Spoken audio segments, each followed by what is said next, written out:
Chapter 17.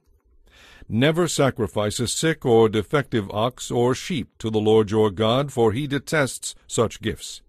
Suppose a man or woman among you in one of your towns that the Lord your God is giving you has done evil in the sight of the Lord your God, and has violated the covenant by serving other gods, or by worshipping the sun, the moon, or any of the forces of heaven, which I have strictly forbidden.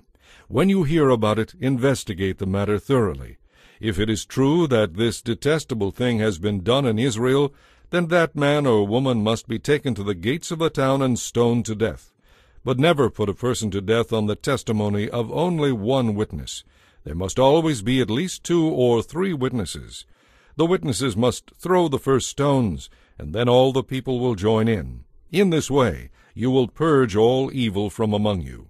Suppose a case arises in a local court that is too hard for you to decide. For instance, whether someone is guilty of murder or only of manslaughter, or a difficult lawsuit, or a case involving different kinds of assault. Take such cases to the place the Lord your God will choose, where the Levitical priests and the judge on duty will hear the case and decide what to do. The decision they make at the place the Lord chooses will always stand. You must do exactly what they say. After they have interpreted the law and reached a verdict, the sentence they impose must be fully executed. Do not modify it in any way.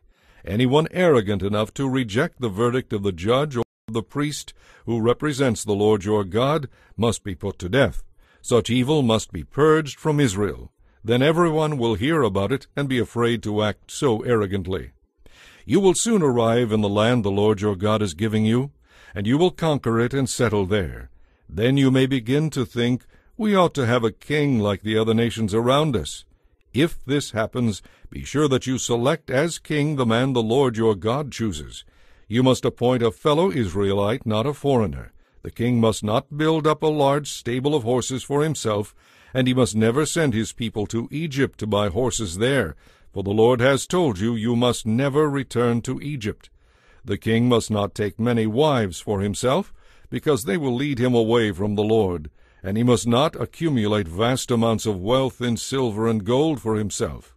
When he sits on the throne as king, he must copy these laws on a scroll for himself in the presence of the Levitical priests.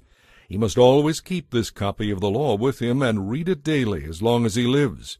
That way he will learn to fear the Lord his God by obeying all the terms of this law.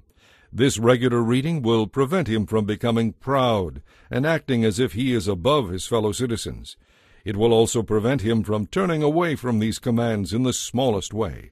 This will ensure that he and his descendants will reign for many generations in Israel.